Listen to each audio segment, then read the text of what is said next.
श्री कृष्णा श्री कृष्णा श्री कृष्णा श्री कृष्णा। गुरुर्ब्रह्मा गुरुर्विष्णु गुरुर्देवो महेश्वरः गुरु साक्षात् परं ब्रह्म तस्मै श्री गुरवे नमः। तस्मै श्री गुरवे नमः। इस समय हम ईशावास्योपनिषद का चिंतन करेंगे। इस उपनिषद का नाम ईशावास्य इसलिए रखा है कि इसका पहला मंत्र का पहला शब्द ईशावास्य है। ये अपने भारतीय ट्रेडिशन है, परंपरा है। कौन सी आरती करनी है वो अपनी ओम जय जगदीश हरे। वहां नंबर नहीं होते, अंग्रेजों में नंबर होता है। वो जो 420 का नंबर है वो लगाओ। तो उपनिषदों के नाम भिन्न भिन्न प्रकार से, जैसे केनोपनिषद का नाम केनोपनिषद है। एक बार हम बच्चों को उसमें की कहानी पढ़ा रहे थे, तो वो कहानी बड़ी सुंदर है, मीठी है। तो एक छोटी सी बच्ची ने कहा, स्वामी जी आप इस उपनिषद का नाम बदल दो, केनोपनिषद मत रखना। मैं क्या रखूं? बोले शुगर केनोपनिषद, शुगर केन के जैसा मीठा है केनोपनिषद। कठोपनिषद, तो ये उपनिषद शब्देन ब्रह्म विद्या उच्यते। हमारे धर्म में ज्ञान के 5 स्रोत है। सबसे जो मूर्धन्य है, श्रेष्ठ है, उसको वेद कहते हैं। उसके पश्चात जो वेदों को श्रुति कहते हैं, श्रुति माता। फिर आता है स्मृति ग्रंथ। स्मृति ग्रंथों में आता है ये जो 18 स्मृतियां हैं, आपस्तंभ स्मृति, नारद स्मृति, हरित स्मृति, 18 स्मृतियां। तीसरा आता है पुराण, वो भी 18 पुराण है। ब्रह्मा जी के 6 है, विष्णु जी के 6 है, शिव जी के 6 है, 18। तो 3 हो गए। चौथा है इतिहास। 2 ही इतिहास है, एक है रामायण और दूसरा है महाभारत। ये 4 हो गए ज्ञान के स्रोत। और 5वां है हमारे साधु संतों ने जो अपनी अनुभूति से प्रकट किया है, वो साधु संतों का वांग्मय। ये 5 है ज्ञान के स्रोत।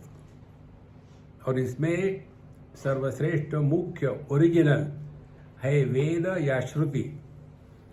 और श्रुतियों में भी, श्रुतियों का जो मूर्धन्य भाग है उसको कहते उपनिषद। इसी उपनिषद को वेदांत कहते हैं।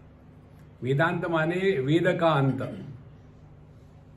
माने इससे और ज्यादा कुछ जानने का बचता नहीं, सब इतना ही है बस। तो ये जो हम उपनिषद पढ़ रहे हैं, ईशावास्योपनिषद, ये आता है शुक्ल यजुर्वेद में। और उसकी जो, उसको ये भी कहती है वाजसनीय शाखा। ये बृहदारण्यक उपनिषद भी इसी में आता है। और यही एक उपनिषद ऐसा है जिसको आर्य समाजी लोग स्वीकार करते हैं। आर्य समाजी लोग उपनिषदों को वेदों का भाग स्वीकार नहीं करते, लेकिन ये उपनिषद ऐसा है कि उनको स्वीकार करना ही पड़ता है। क्योंकि पहले जो 39 अध्याय है इस संहिता में, उसके बाद 40वां अध्याय ये उपनिषद आता है। और इस उपनिषद में कर्म की कोई बात नहीं। तो पहले 39 जो अध्याय है उसमें केवल कर्म की ही बात होती है। इसीलिए आप देखेंगे हमारे जो आर्य समाजी भाई है, वो अपना इमीडिएटली वहाँ कुंड बनाएंगे, अग्नि प्रज्वलित करेंगे और ये आहुति डालते रहेंगे। ज्ञान की बात नहीं, ऐसा ही करना है। इसीलिए यह उपनिषद बहुत ही महत्व का है। और इस उपनिषद पर भगवान शंकराचार्य का बहुत ही सुंदर भाष्य है। देखो, उपनिषद इस शब्द का अर्थ भगवान शंकराचार्य ने कठोपनिषद के भाष्य में विस्तार से दिया है। उप और नी, इन उपसर्ग युक्त शद धातु से निज प्रत्यय बना करके उपनिषद शब्द बनता है। घबराओ मत, ये कुछ समझ में नहीं आया। देखो, उप माने करीब, नी माने निश्चय से, शद इस धातु के 3 अर्थ हैं, गति, हिंसा और अवसादन। गति माने लक्ष्य, हिंसा माने नाश और अवसादन माने ढीला होना। तो ये उप और नी, ये 2 उपसर्गों के साथ शद धातु को जब जोड़ा जाता है तो उपनिषद शब्द तैयार होता है। इस उपनिषद से क्या होगा? पहले गति, हमारे जीवन का लक्ष्य क्या है, यह उपनिषद हमको बताता है, इसीलिए उपनिषद। दूसरा इसका अर्थ है ये हिंसा, एक इसकी हिंसा करता है, ये अज्ञान का नाश करता है, इसीलिए उपनिषद। और तीसरा अवसादन, ढीला करता है, ये संसार का बंधन जो है, ये संसार का जो प्रभाव है, ये इसके ज्ञान से, अध्ययन से ढीला हो जाता है, इसीलिए इसको उपनिषद कहते हैं। तो उपनिषद शब्देन ब्रह्म विद्या उच्यते। तो हम कहते हैं फॉर्मेलिटी में कि मैं उपनिषद पढ़ा रहा हूँ, मैं उपनिषद पढ़ रहा हूँ, यह उपनिषद की पुस्तक है, ये कहने के लिए ठीक है व्यवहार में, लेकिन उपनिषद शब्देन ब्रह्म विद्या उच्यते, और यह ब्रह्म विद्या हमारा स्वरूप है। देखो, तो उपनिषद का जब अध्ययन करते हैं तो जैसे हम दर्पण देखते हैं तो दर्पण में हम अपने को देखते हैं, इसी प्रकार से उपनिषद के अध्ययन से हम अपने को पहचानते हैं। ये उपनिषद का अर्थ है। नहीं तो हमने कितने उपनिषद पढ़ के रख दिए, कुछ फर्क नहीं पड़ा किसमें उपनिषद को, हम जो के त्यों हैं। तो यह जो ईशावास्य उपनिषद है ये बड़ा सुंदर है। इसमें केवल 18 श्लोक है, ज़्यादा नहीं है। इससे भी एक छोटा है उपनिषद, मांडुक्य उपनिषद, उसमें केवल 12 है। और सभी उपनिषदों के जैसे यह भी उपनिषद एक शांति पाठ से प्रारंभ होता है। तो यह शांति पाठ हम करेंगे, हमारे बाद आप दोहराइए। ओम पूर्णमदः पूर्णमिदं पूर्णात् पूर्णमुदच्यते पूर्णस्य पूर्णमादाय पूर्णमेवावशिष्यते। ओम शांति शांति शांति।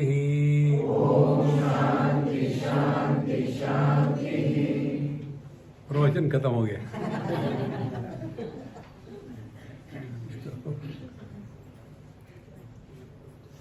किसी भी मंगल कार्य का प्रारंभ करना हो तो भगवान का स्मरण करना पड़ता है।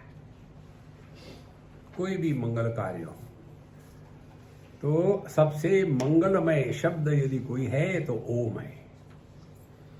यह ओम निर्गुण निराकार, सगुण निराकार और सगुण साकार, इन तीनों को ही लखाता है। तो यदि आप आर्य समाजियों के जैसे निर्गुण निराकारी हो गए तो ओम ओम ओम ओम ओम करते रहो।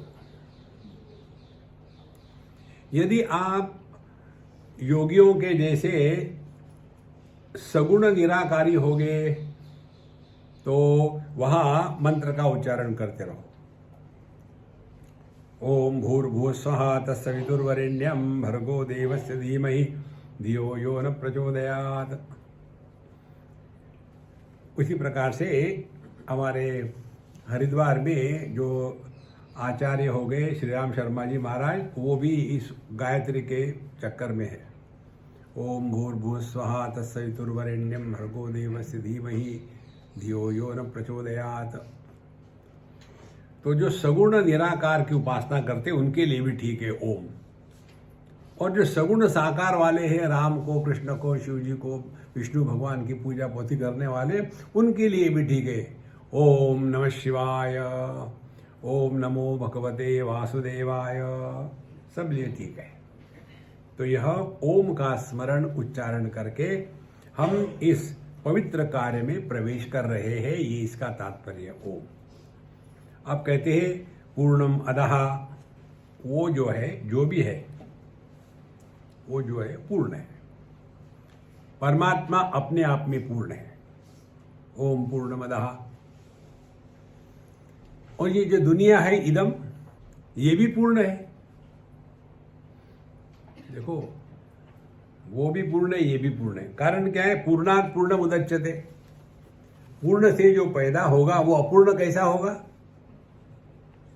देखो, सुवर्ण से यदि आभूषण बने तो उसमें लोहा कहां से आएगा? सुवर्ण ही होगा। देखो, पूर्णमदः पूर्णमिदम्। कारण क्या है? पूर्णात् पूर्णम उदच्यते। पूर्ण से पूर्ण की उत्पत्ति होती है। तो यह जगत अपने आप में पूर्ण है, इसमें कोई कमी नहीं है। कभी हमारी समझ में है। पूर्णमदः पूर्णमिदं पूर्णात् पूर्णमुदच्यते। आगे कहते हैं पूर्णस्य पूर्णमादाय। अब ये जगत में से अपूर्णता को हटा दो, जो हमको दिखती है, तो जो बचेगा वो पूर्ण है, वो परमात्मा है। पूर्णस्य पूर्णमादाय पूर्णमेवावशिष्यते। माने ये जगत के में, जगत क्या है? हमने पहले ग्रंथ में पढ़ा था, दृग्दर्श विवेक में, अस्ति भाति प्रिय नाम रूप इति पंचांशकम आद्यत्रयम ब्रह्म रूपम जगत रूपम ततोद्वयम।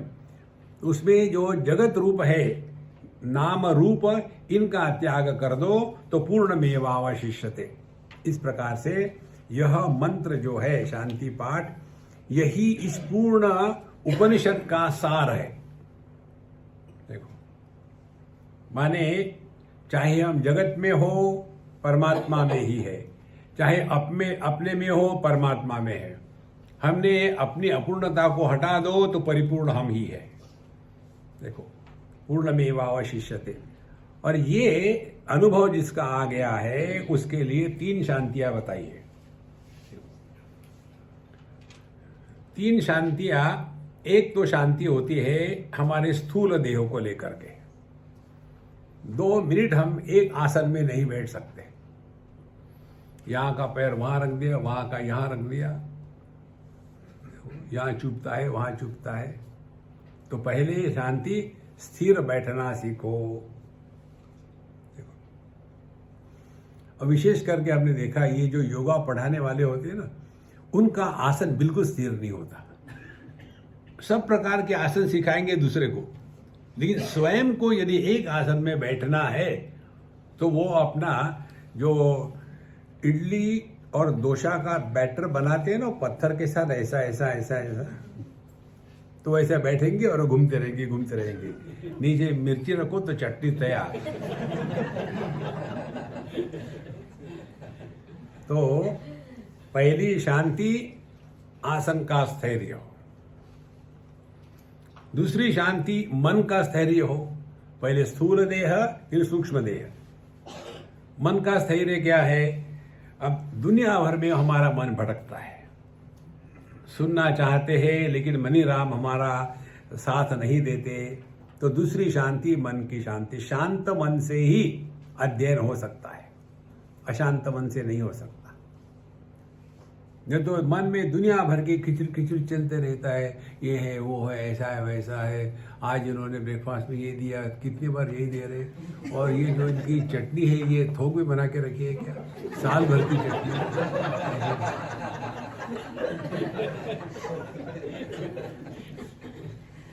कहते हैं चटनी है तो चटनी जैसी देनी है, तो एकदम दाल के जैसे दे देते हैं। और हम भी दबा के खाते हैं।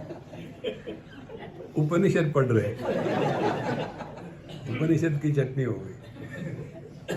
तो दूसरी शांति, मन हमारा शांत हो। इसके लिए अपने मंत्र का याद रखना, हम जहां है, जब है, जो है, 100%। देखो, ओम शांति शांति। तीसरी शांति, हमारे अज्ञान की, हमारी जो गलत धारणाएं हैं, आनंदमय कोश, कारण शरीर, इसकी शांति हो। तो ये 3 शांतियां 3 देह की है। ओम शांति शांति शांति। इस प्रकार से हमने अपने मन को इस उपनिषद का अध्ययन करने के लिए तैयार कर लिया है। अब इसके पश्चात हम इसका अध्ययन करेंगे। हम आपको शॉर्ट में बता रहे हैं, इसका इतना विस्तार से होता है, चिंतन करें तो 1-2 सत्संग भी कम पड़ते हैं, हमारे लिए इतना काफी है। अब ये उपनिषद शुरू करने के पहले भगवान शंकराचार्य ने बहुत ही सुंदर विचार लिखे हैं। ईशावास्यम इत्यादयो मंत्रः कर्मसु अविनियुक्तः तेषाम अकर्मशेषस्य आत्मनः याथात्म्य प्रकाशनात्वान् याथात्म्यं च आत्मनः शुद्धत्व अपापवेद्यत्व एकत्व नित्यत्व अशरीरत्व सर्वगतत्व आदि वक्ष्यमाणम्। ये जो पहले 39 अध्याय है इस वेद के, उसमें जो कर्म का बात बतानी थी वो बता दिया। अब ये जो मंत्र है 18 मंत्र इस उपनिषद के, ते कर्मसु अविनियुक्ता, अब इनका कर्म में विनियोग नहीं है। इसमें कहीं भी नहीं बताया कि तुम ये कर्म करो, वो कर्म करो, ऐसा करो, वैसा करो, ये करोगे तो स्वर्ग जाओगे, ये करोगे तो नरक जाओगे, पाप होगा, पुण्य होगा, धर्म होगा, अधर्म होगा। ये जो धर्म की बातें हैं इस उपनिषद में नहीं बताई। देखो, और इसीलिए तच्च कर्मणा विरुद्धते इति युक्तम सर्वेषां कर्मसु अविनियोगः। और इसीलिए ये सभी के सभी जो मंत्र है, इनका कर्म में विनियोग नहीं हो सकता। इसीलिए न कर्मणा न प्रजया धनेन त्यागेन एके अमृतत्व मानशु। कारण क्या है इनका कर्म में विनियोग नहीं होता? तो कहते हैं न ही एवं लक्षण आत्मनः यथात्म्य उत्पाद्य विकार्य आप्य संस्कार्य कर्तृ भोक्तृ रूपम व येन कर्म शेषता स्यात्। कर्म हम किस लिए करते हैं? कर्म का प्रयोजन क्या है? तो बताते 4 प्रयोजन है कर्म के। कुछ वस्तु नहीं है तो कर्म के द्वारा उसका उत्पादन करना है। कर्म से किसी की उत्पत्ति होती है। दूसरी बात कहते हैं यदि किसी में कोई विकार है तो विकारों को ठीक करना है या विकार लाना है। सुवर्ण में विकार आए तो उसके आभूषण बने। तो जो नहीं है उसको उत्पादन करना है, परिवर्तन करना है। विकार आप्य जो नहीं है उसको प्राप्त करना है, और संस्कार्य यदि गंदगी है तो साफ करना है। ये 4 प्रयोजन होते कर्म के। लेकिन अपने स्वरूप में ये चारों की आवश्यकता नहीं है, क्योंकि हम साधना के द्वारा, अध्ययन के द्वारा, मेडिटेशन के द्वारा, दान धर्म के द्वारा अपने आत्म स्वरूप का निर्माण नहीं करते। इसीलिए ना कुछ पाना ना कुछ खोना। देखो, और इसीलिए ये जो कर्म के चक्कर में हम लोग फंसे हैं ना, इसमें से अपने आप को उपरत कर देना। बहुत कर लिया कर्म, देखो। और इसीलिए सर्वेषाम उपनिषदाम आत्मा याथात्म्य निरूपणेन एव उपक्षयात्। इसीलिए सभी उपनिषदों का, इस उपनिषद का भी एक ही तात्पर्य है, अपने आप को पहचानो। यदि हमने अपने आप को ठीक से पहचाना है तो दुनिया को लेकर के कोई भी विषय विचार हमको परेशान नहीं करेगा। देखो, ये दुनिया हमेशा ऐसी ही रही है, इसमें एक भी चीज नई नहीं है, हमेशा ऐसा ही है। बच्चे पैदा होंगे, बच्चे नहीं होंगे, बच्चे अच्छे होंगे, बच्चे बुरे होंगे, स्वास्थ्य होगा, मृत्यु होगा, जन्म होगा, तूफान होगा, गवर्नमेंट बदलेगी, ऐसा ही चलता आ रहा है। कुछ नई नहीं यहां बात। देखो महाराज, इसीलिए इन सब चीजों से बहुत हो गया। कैसे कई नहीं आती, हमको यही आश्चर्य लगता है। वही की वही रोज की रोज बात है। मेरा लड़का ऐसा, मेरी लड़की ऐसे, मेरे पड़ोसी ऐसा, मेरा हस्बैंड ऐसा है। अरे कोई तो स्टैंडर्ड की बात करो। दूसरा विषय है कि नहीं दुनिया में कोई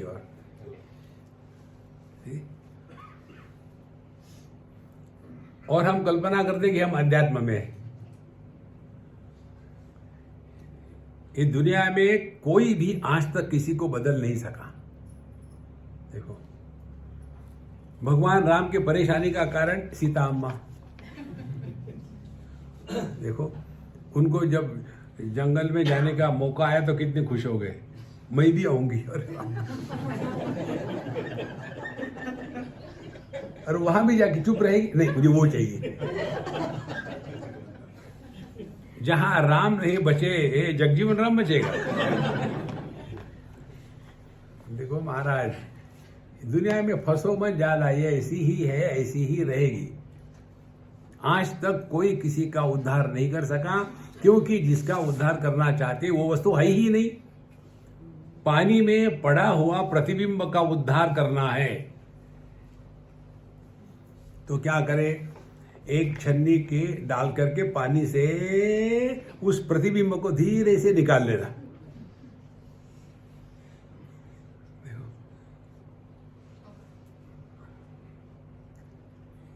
ये हम आपको जो उदाहरण देते हैं ना, पुरुष और पति, तो ये पति जो है ये पानी में पड़ा हुआ प्रतिबिंब है। अब ये जो पत्नी महारानी है, पति को सुधारना चाहती है। अच्छा, पति प्रतिबिंब है, सुधारने वाली पत्नी वो भी प्रतिबिंब है। एक प्रतिबिंब दूसरे प्रतिबिंब का उद्धार करना चाहते। देखो संतो, ये दुनिया नाटक है। सभी समस्याओं का समाधान एक शब्द में है, चाहे रामलीला को हो चाहे कृष्ण लीला को। लीला माने क्या? दिखता है सब कुछ हो रहा है, लेकिन कुछ नहीं हो रहा है। जैसे अपनी सत्संग लीला है, मानो सुन रहे, कोई नहीं सुन रहा। ये यदि मुझे मालूम नहीं होता तो मैं दुखी हो जाता। मैं गला फाड़ फाड़ के बोलता हूं, लेकिन सुर सुर लेकिन जो मुझे मालूम है तो ठीक है यार, तुम्हारा भी टाइम पास, मेरा भी टाइम पास। इसीलिए यहां कहते हैं कि ये कर्म कर्म कर्म बहुत हो गया। गीता नाम मोक्ष धर्माणाम च एवं परत्वात्, जिसको कहते हैं प्रस्थान त्रयी, उपनिषद, भगवत गीता और ब्रह्म सूत्र, इन तीनों का तात्पर्य केवल इसी के लिए है। गीता नाम मोक्ष धर्माणाम च एवं परत्वात्, सभी का तात्पर्य यही है, हम अपने आप को पहचाने। बाकी सब ठीक है अपनी जगह में, कुछ करो या ना करो इससे कोई मतलब नहीं। देखो, एवं परत्वात् तस्मात् आत्मनः अनेकत्व कर्तृत्व भोक्तृत्वादि च अशुद्धत्व पाप विद्धत्व च उपादाय लोक बुद्धि सिद्धम कर्माणि विहितानि। लेकिन जो अज्ञानी लोग हैं उनके लिए ये कर्म की बात बताते हैं, जिनको कर्तृत्वाभिमान है, भोक्तृत्वाभिमान है, ये करना वो करना है, उनको कर्म बताते हैं, क्योंकि वो चुप नहीं बैठ सकते। फिर कौन से कर्म बताएंगे? ऐसे कर्म बताएंगे जिसके द्वारा लोग परेशान ना हो।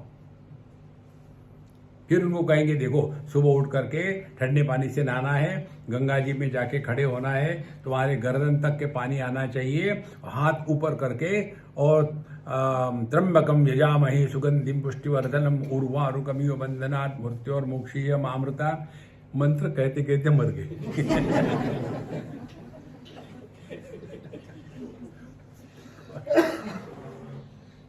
इससे क्या होगा? बिजी रहेगा, हमारा सर नहीं खाएगा।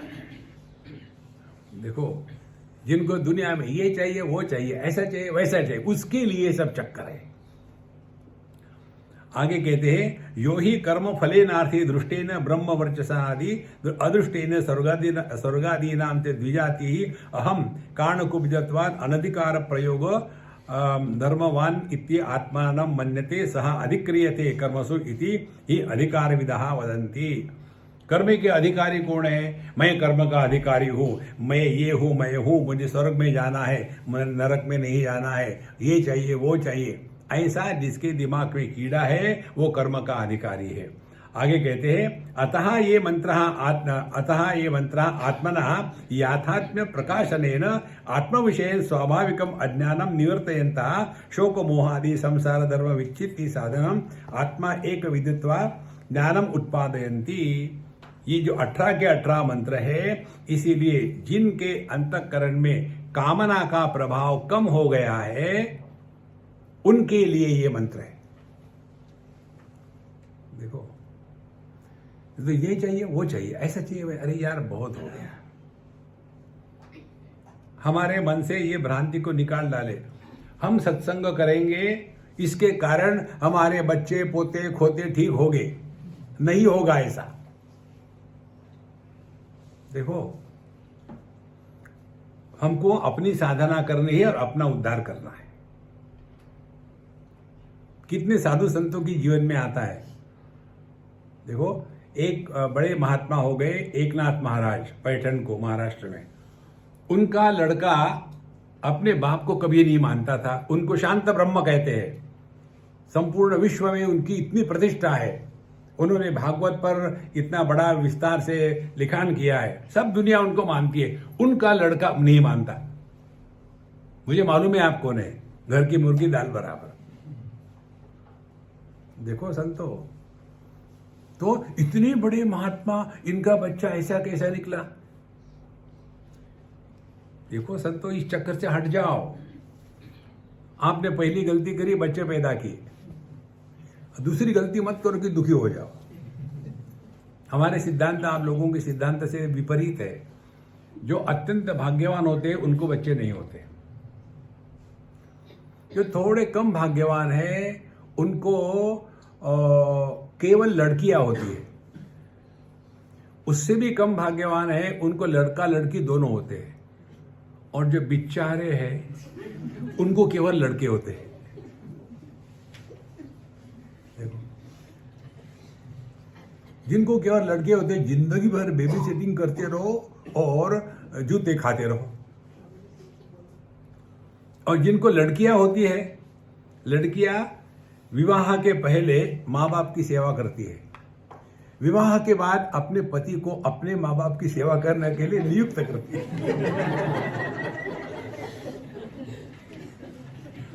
देखो कहाँ फंसे हो इस दुनिया में, निकल जाओ। नहीं तो जिंदगी भर वही चीजें करते रहते हैं। देखो, आप उपनिषद पढ़ रहे हैं, भागवत कथा नहीं पढ़ रहे। वहां भगवान के दर्शन के लिए ध्रुव महाराज गए, एक टांग पे खड़े रहे। मेरा भी पुत्र 2 टांग में नहीं खड़ा रहता, क्या करूं। देखो, इसीलिए तस्माद एते मंत्राः आत्मनः याथात्म प्रकाशनेन, इस उपनिषद के मंत्र अपने स्वरूप को लखाते हैं और आत्म विषय स्वाभाविकम अज्ञानम निवर्तयन्तः। तो हमारा जो अपने बारे में अज्ञान है, अज्ञान माने अपूर्ण ज्ञान है, हम कौन है, क्या हम देह है कि प्राण है कि मन है कि बुद्धि है, जीव है कि ईश्वर है, कौन है हम, इसके बारे में जो अज्ञान है इसका निवारण करने के लिए और उसके कारण शोक मोह आदि संसार धर्म विच्छित्ति। तो हमारे जीवन में जो शोक मोह धर्म अधर्म पाप पुण्य ये सब चक्कर से अपने आप को बचाने के लिए यह विज्ञानम उत्पादयन्ति, हमारे दिमाग को ठिकाने पर लाते हैं। उपनिषदों का अध्ययन करने के बाद आपको दुखी होने का अधिकार नहीं है।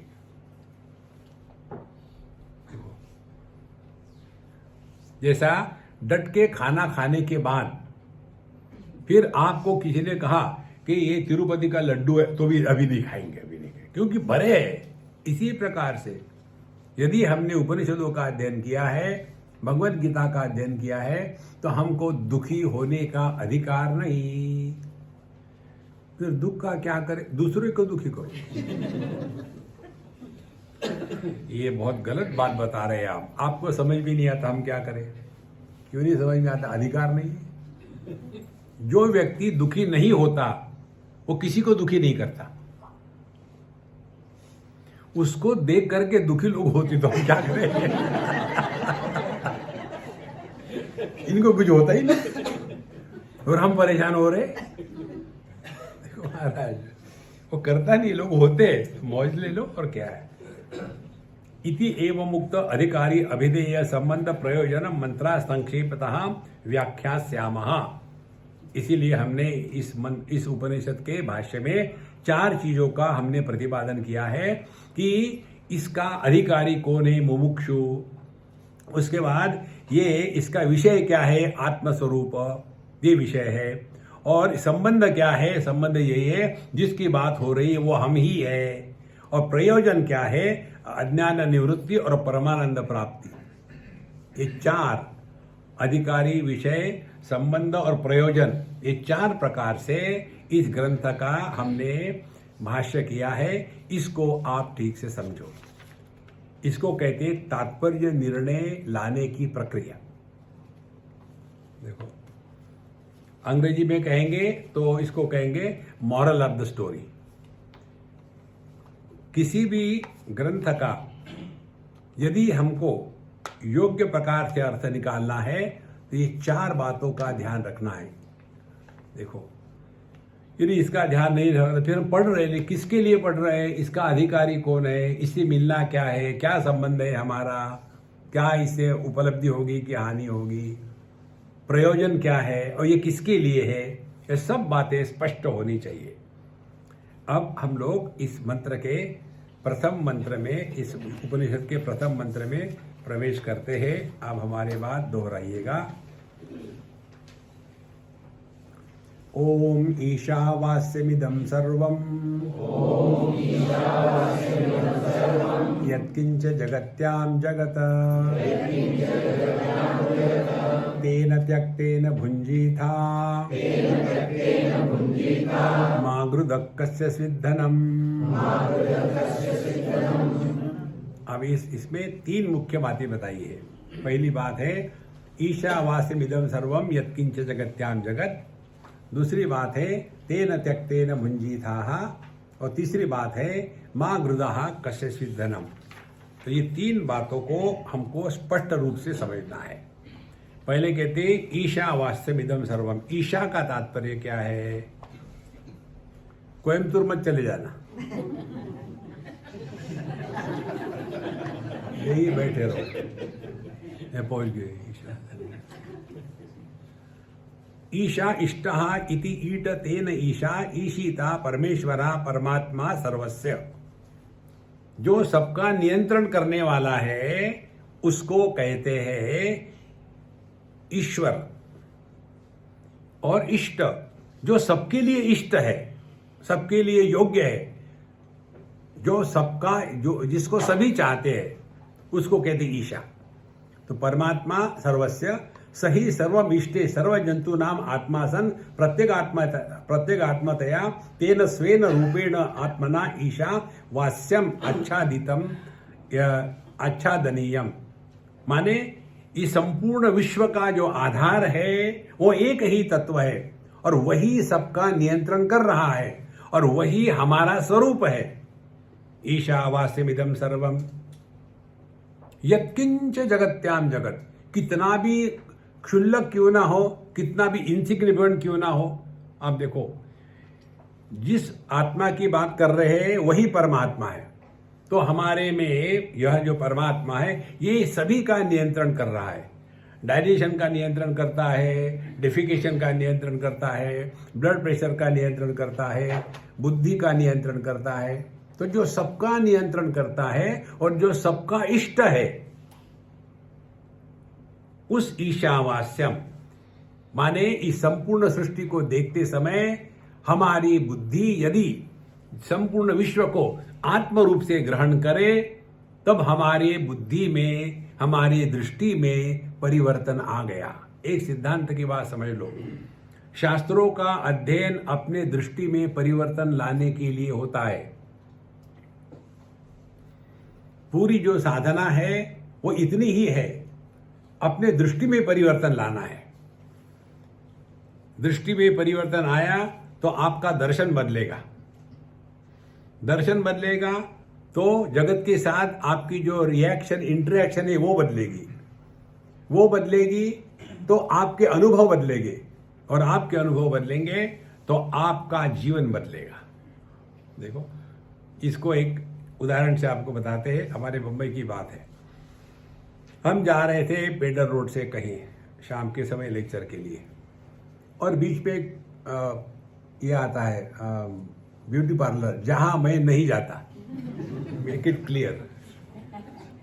तो जब जा रहे थे, किसी कारण से ट्रैफिक जाम, तो हमारी कार रुक गई। हम बैठे बैठे दुनिया देख रहे थे, तो सामने एक लड़की जा रही थी और पीछे से एक मोटरसाइकिल वाला वो जा करके उसके सामने खड़ा रहा, उसको हाय करने के लिए, और वो थी 85 नॉट आउट, पीछे से दिखने के लिए एकदम सुंदर फिगर थी। अब ये मोटरसाइकिल वाला गया, रुक गया, हाय देखा, हाय हाय। देखो, दृष्टि में परिवर्तन आ गया तो आपकी रिएक्शन बदल गई ना। हम जगत को क्या देखते हैं?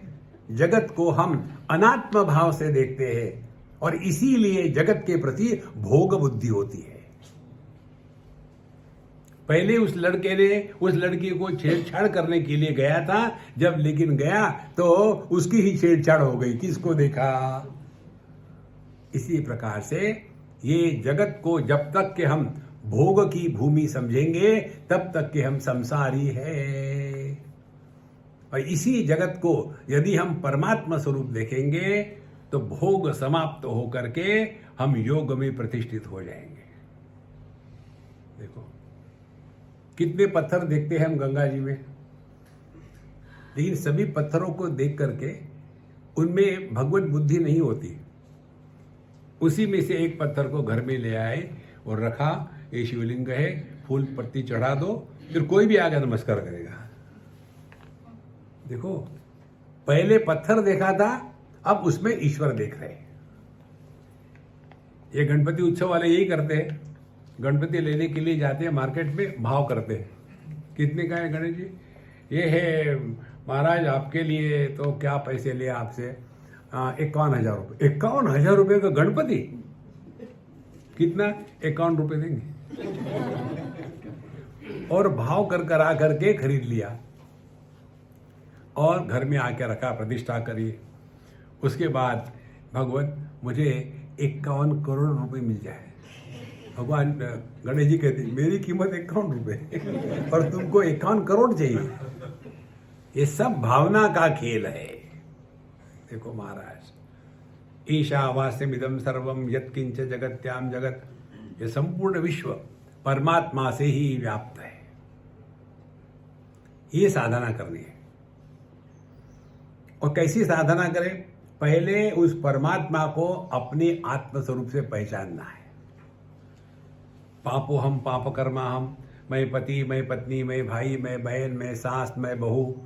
अब ये कचरे को हटा डालो, बहुत हो गया। नाटक करो ना। देखो, सांस सामने आ गई तो मुंह फुला के बैठो।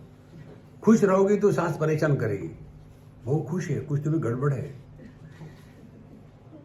देखो, नाटक करते रहो।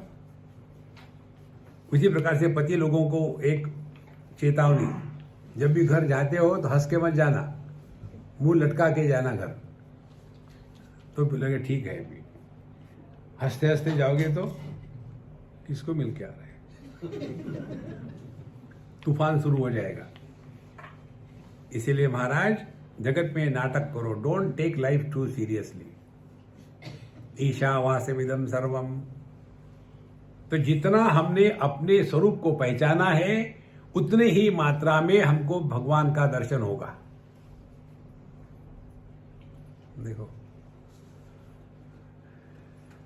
जैसे आप चले जाओ, समझो शबरीमलाई, तो शबरीमलाई में जाते हैं तो वहां का जो नमस्कार करने का तरीका है वो एक है, तो सब उसी प्रकार का नमस्कार करेंगे।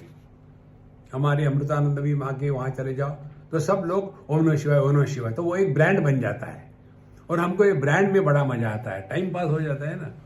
कोई हमको कहते स्वामी जी ओम नमः शिवाय, हम कहेंगे राम राम, ओम नमः शिवाय राम राम। दूसरा कहेगा स्वामी जी राम राम, जय श्री कृष्ण जय श्री कृष्ण। तीसरा कहेगा जय श्री कृष्ण हरि ओम हरि ओम। देखो एग्जैक्टली द सेम वे, यदि हमने अपने आप को परमात्मा स्वरूप स्वीकार किया है तो आपको जगत में परमात्मा के ही दर्शन होंगे।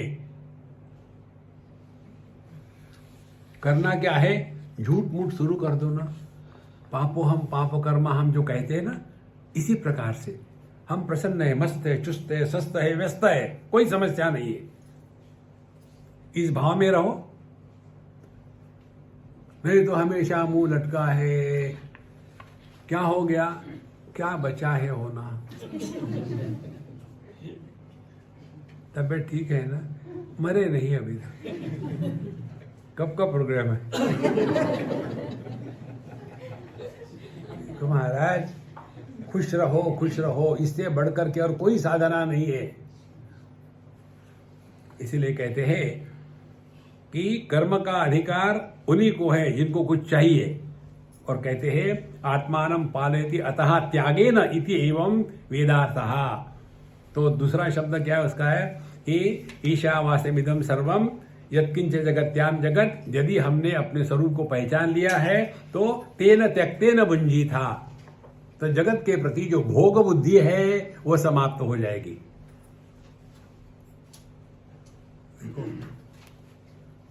भोग बुद्धि का एक ही कारण है, हमने परमात्मा को परमात्मा रूप से नहीं पहचाना, परमात्मा को हमने जगत के रूप में पहचाना है। कितनी बड़ी महत्व की बात है। इसीलिए शास्त्रों के अध्ययन का तात्पर्य अपने दृष्टि में परिवर्तन लाना है। और कौन सी दृष्टि हो, जो औपनिषदिक दृष्टि है, इसी के द्वारा हमको पहचानना है अपने आप को और जगत को।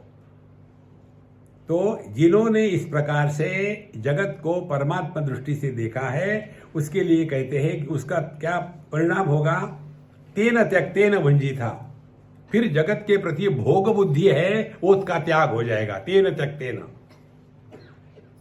फिर भुंजीथा, भगवान शंकराचार्य कहते हैं आत्मानं पालयेथा, अपने आप को दुनिया से बचाओ, माने भोग बुद्धि का त्याग करके आत्म रूप में बैठने के लिए योग का सपोर्ट ले लो। देखो जब तक के भोग में लगे रहेंगे तब तक के दुनिया में रोग में ही फंसे रहेंगे। अपने आप को बचाओ। कहां से शुरू करें? ब्रेकफास्ट से। देखो हमारी ये सबसे बड़ी समस्या यही है, लोग समझते हैं कि हम पिछले 36 साल से खाना नहीं खाए और आकर के ऐसा डालते हैं कि बेचारा भूखा है, खिलाओ उसको। देखो ये खाओ, वो खाओ, ऐसा खाओ, वैसा खाओ। अच्छा प्यार से समझाओ तो समझ में नहीं आता, फिर डांटो, नहीं चाहिए ना, हाँ ठीक है, पहले ही मान लेते। देखो लातों के भूत। इसीलिए आत्मानं पालयेथा, अपने आप को बचाओ। अपने आप को बचाना माने भोग से निवृत्त होना। बहुत भोग कर लिया है, केवल खाने का ही नहीं, हर चीज का। पांचे के 5 इंद्रिय, इनके माध्यम से ही हम भोग करते हैं। तो इन 5 पर हमारा नियंत्रण होना है। तो कैसे नियंत्रण होना है, 5 का इकट्ठा कैसे होगा? 1 से शुरू करो, और वो है अपनी जिह्वा और रसना। जिह्वा माने बोलने का यंत्र, और रसना माने टेस्ट करने का यंत्र। अंग्रेजी में ये 2 शब्द नहीं है, रसना और जिह्वा ये शब्द नहीं है, वहां केवल टंग ही कहते हैं। तो रसना का नियंत्रण, खाने पर नियंत्रण। फिर जिह्वा का नियंत्रण, बोलने पर नियंत्रण, तेन त्यक्तेन भुंजीथा। देखो माने जितनी हमारी भोग बुद्धि कम होगी उतना हम अपने स्वरूप के पास रहेंगे। मनुष्य जब भोग करता है तो अपने से दूर भटकता है।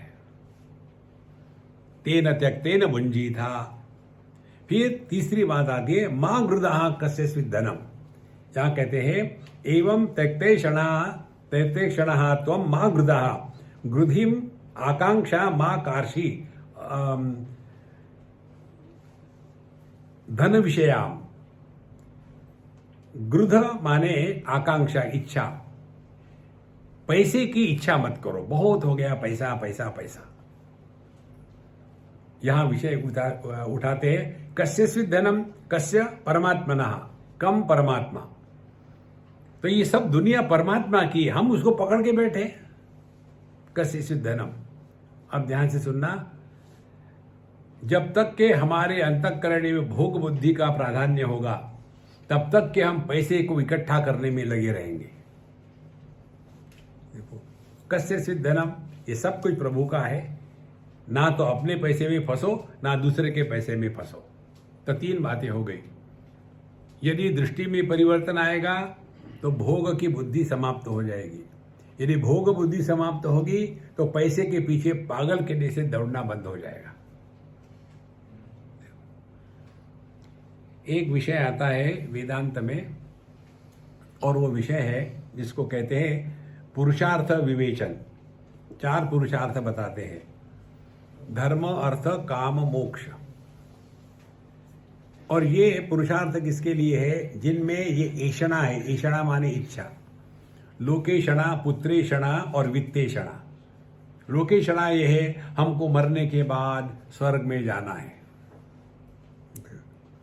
स्वर्ग में जाने की जरूरत नहीं, शादी कर लो, शादी के बाद घर स्वर्ग हो जाता है। या तो अपने घर का नाम लिख दो स्वर्ग। कहाँ रहती आप? स्वर्गवासी है। तो स्वर्ग जाने की ऐषणा, इच्छा, लोकेषणा। फिर उसके लिए क्या चाहिए? उसके लिए पुत्र चाहिए। पुत्र नहीं होगा तो स्वर्ग में नहीं जा सकते। और तो फिर पुत्र नहीं है तो फिर क्या करना? विवाह करो। अरे राम, विवाह करना है तो फिर पैसे चाहिए। देखो एक के बाद एक लग जाता है। तो कहते हैं त्यक्ते क्षणा, जिसके अंतःकरण से इच्छाएं खत्म हो गई है, उसके अंतःकरण में अर्थ के प्रति, पैसे के प्रति आकर्षण कम हो जाता है। देखो ये सब अध्यात्म के लक्षण है। कितनी वस्तुओं को इकट्ठा करते हैं, कितने भोग के पीछे पड़े हुए हैं। कस्यचित् धनम मां कांक्षी इत्यर्थः। इसीलिए पूरा जीवन पैसा पैसा पैसा करके उसके पीछे ना रहे। 2 बातें हो गई। सब जगह परमात्मा है, भोग मत करो, पैसे के पीछे मत पड़ो। समझ में आ गया? आलसी बन करके पड़े रहो। देखो तो ये उपनिषद पढ़ने वाले जो है ना, ये आलसी होते हैं। अब इस गलत फहमी को निकालने के लिए भगवान शंकराचार्य कहते हैं एवं आत्मविदः पुत्रादि ऐषणात्रय संन्यासेन आत्मज्ञान निष्ठतया रक्षितव्या इत्येषे वेदार्थः। तो हमने अपने अंतःकरण से तीनों प्रकार की ऐषणाएं, इच्छाएं निकाल दी, तब वो व्यक्ति अब सन्यास का अधिकारी हो गया। देखो तो कौन है सन्यास का अधिकारी? जिसके अंतःकरण में पृथ्वी या दुनिया की, पैसे की इच्छा नहीं है, भोग की इच्छा नहीं है और स्वर्ग नरक जाने की इच्छा नहीं है। उसके लिए ये बताते हैं कि यदि आपको कुछ इच्छा ही नहीं है तो आप कैसे जियोगे? पड़े हैं आलसी होकर के। ये बहुत महत्व का मंत्र है। अगला इसमें हमको ठिकाने पर लाते हैं। कुर्वन्नेवेह कर्माणि जिजी विशेषतगं समाम् एवं त्वयि नान्यथेतोस्ति न कर्म लिप्यते नरे। अब हमने सब जगह भगवान को देख लिया, कोई इच्छा भी नहीं भोग करने की और पैसा भी नहीं चाहिए, तो पड़े रहे अजगर के जैसे। बोले नहीं, कुर्वन्ने वेह कर्माणि, अपने जीवन में कभी भी रिटायर मत होना। देखो, एक वायरस है ना, जैसे कोरोना का वायरस, वैसे एक दूसरा वायरस है, उसका नाम है वीआरएस। ये वीआरएस जो है वायरस का एब्रिविएशन है। जितने वीआरएस लेके घर में बैठे हैं, उनके घर के माताओं को पूछो, 24 घंटे आदमी घर में बैठा रहे तो माताएं परेशान हो जाती। जरा बाहर जाके आओ ना। देखो महाराज, रिटायर मत होना लाइफ में। कुर्वन्ने वेह कर्माणि, आखिरी दम तक कीप योर सेल्फ ऑक्युपाइड। केवल पैसा ही कमाना ये जीवन का लक्ष्य नहीं है। जाकर की सेवा करो, मंदिरों में जाओ, साफ सफाई करो, स्कूल में जाकर के पढ़ाओ। देखो महाराज, अपने आप को कभी भी बेकार मत रखना। कितने घरों में समस्या जो है ये बुढ़ाओ लोगों की है। 24 घंटे घर में बैठे रहेंगे। ब्रेकफास्ट के लिए क्या है बहू, लंच के लिए क्या है, मेरा सर खाओ। 24 घंटा खाना खाना। कुर्वन्ने वेह कर्माणि, don't retire in your life. Retire from the job, not from life. हम आपके एक दो उदाहरण देते हैं इसके। एक हमारे मित्र है, बेंगलोर में है, वो सिविल इंजीनियर थे। उस समय हम बम्बई में थे, रिटायर हो गए। फिर रिटायरमेंट के उनका स्पेशल जरा प्रोग्राम हुआ, डिनर विनर, हमको भी बुलाया, हमने खाना खाया। फिर उन्होंने कहा, अब मैंने निर्णय ले लिया, अब मैं रिटायर हो गया हूं, अब मैं जा करके स्वामी जी के साथ रहूंगा, उनकी सेवा करूंगा, सब कुछ उनका करूंगा। तो मैंने कहा, मैं बोल सकता हूं क्या? बोले बोलिए। आपके लोग, आप जैसे लोगों से बचने के लिए मेरा आश्रम नहीं है।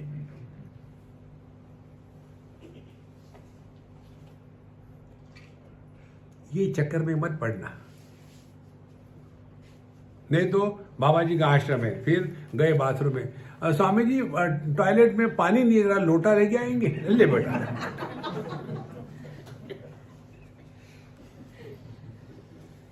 देखो महाराज, फिर क्या करें? हमने कहा तुम्हारे एक्सपर्टाइज किसमें? Civil engineering.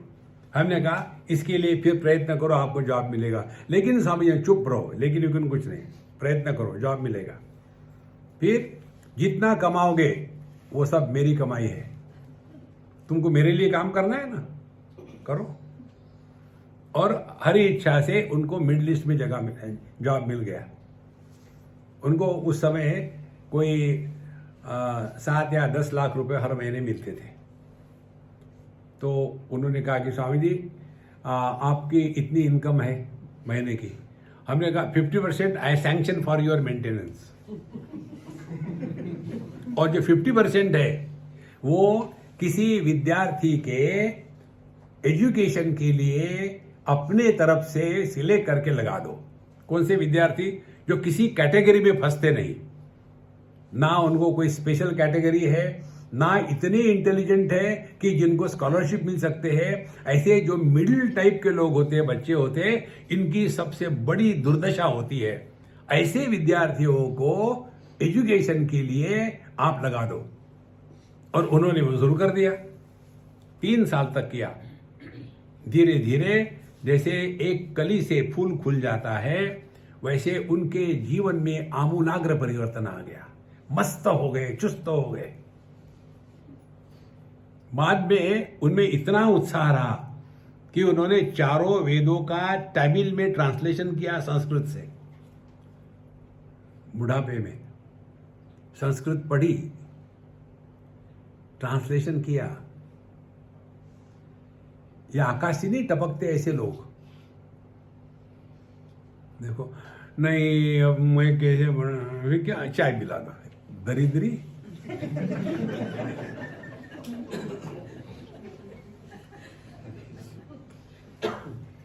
Lead an inspired life. Retire कभी मत होना। कुर्वन्नेवेह कर्माणि। देखो, हमारे स्वामी जी कहते थे, मुझे जब ये खबर मिलेगी कि मेरा शिष्य सत्संग करते करते कोलैप्स हो गया, उस दिन मुझे खुशी होगी। डोंट रिटायर इन लाइफ, कुर्वन्नेवेह कर्माणि। जिस कर्म के लिए हमको भगवान ने भेजा है वो करो। और कैसा करें? जिजी विशेषतगम समा। अब इसका जो नॉर्मल अर्थ है वो है इस लोक में कर्म करते हुए 100 वर्ष जीने की इच्छा करे। ये भाषांतरण हमको पसंद नहीं। इसका तात्पर्य ये है कि कर्म करते समय ऐसे जियो कि 100% जियो। Live every moment 100%। देखो, कुर्वन्नेवेह कर्माणि जिजी विशेषतगम समा। 100 साल जी के करोगे क्या? Instead of adding years to your life, add life to every moment. फिर देखो जीवन का परिवर्तन कैसे आता है। नहीं तो गम उठाने के लिए मैं तो मरो न। फिर दुखी होना ये महापाप है।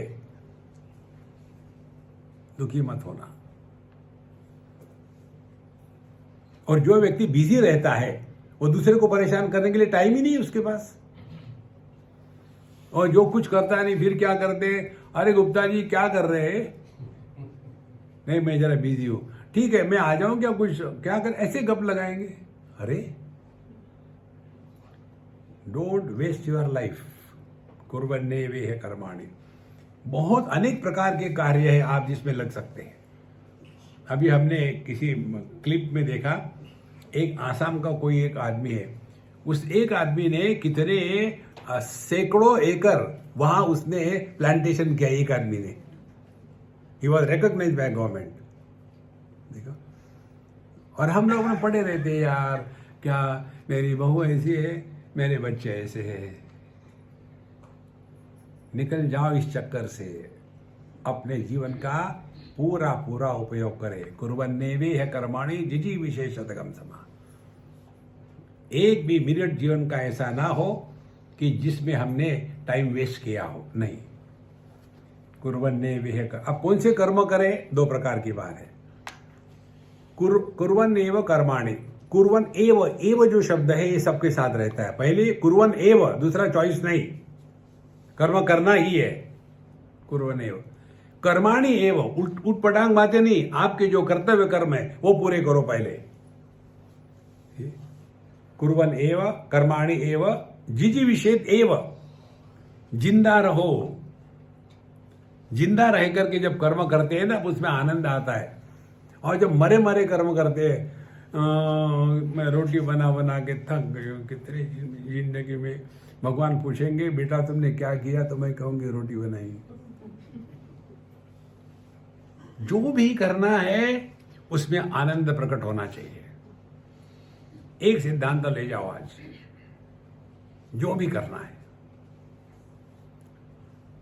जिस समय हमारे कर्म के माध्यम से आनंद प्रकट होता है, तब समझ लेना बापे दी कृपा, तब जाकर के भगवान की कृपा हुई है। नहीं तो हम करते हैं ठीक है कर लेंगे, ऐसा कल करेंगे तो चलेगा। आज करे सो कल कर, कल करे सो परसों, परसों भी क्या करना, जीना है बरसों। ये जो आलसी लोग होते हैं ना, ये महापापी होते हैं। Don't justify being lazy. भगवान ने हमको कितनी क्षमता दी है। जरूर नहीं कि वही काम करे, कुछ भी करो, लेकिन रिटायर होके बैठो मत। ये मैं नहीं, उपनिषद कह रही है। कुर्वन्नेवेह कर्माणि जिजी विशेषतगम समा। एक बार एक विद्यार्थी ने हमको पूछा था, स्वामी जी मेरे लिए क्या उपदेश है? हमने कहा तुमने गलत प्रश्न पूछा, आप दुखी हो जाओ उत्तर सुन के। मैंने क्या, जिस दिन तुम सत्संग नहीं करोगे उस दिन तुमको खाना खाने का अधिकार नहीं है। देखो, पब्लिक का खाना खाते हैं, फ्री खा रहे हैं क्या? जिस काम के लिए ट्रेन किए गए हैं अपना काम करो। नहीं, क्या करना है, रोटी वैसे भंडारा तो होता ही है, भंडारा में जाके बैठेंगे, कल भी जलेबी आज भी जलेबी। उस सेठ जी ने 100 रुपए दिए थे, ये 10-10 रुपए दे रहे हैं। उसने तो बिस्तर दिया था, ये तौलिया दे रहे हैं।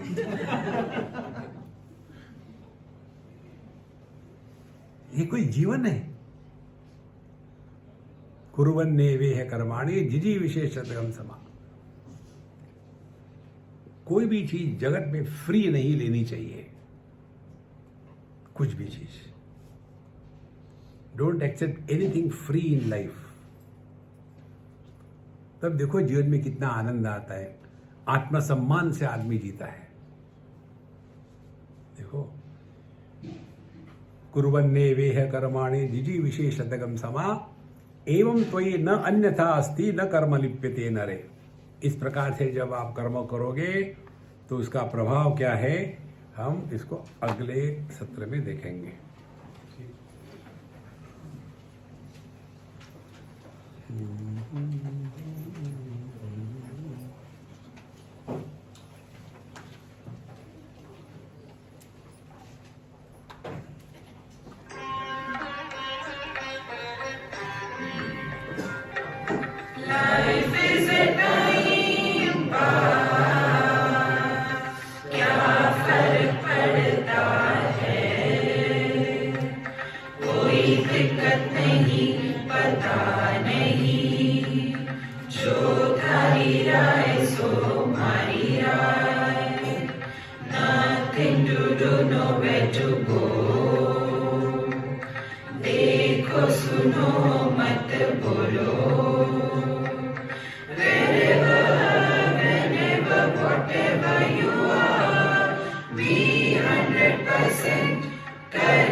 ओम पूर्णमदः पूर्णमिदं पूर्णात् पूर्णमुदच्यते पूर्णस्य पूर्णमादाय पूर्णमेवावशिष्यते।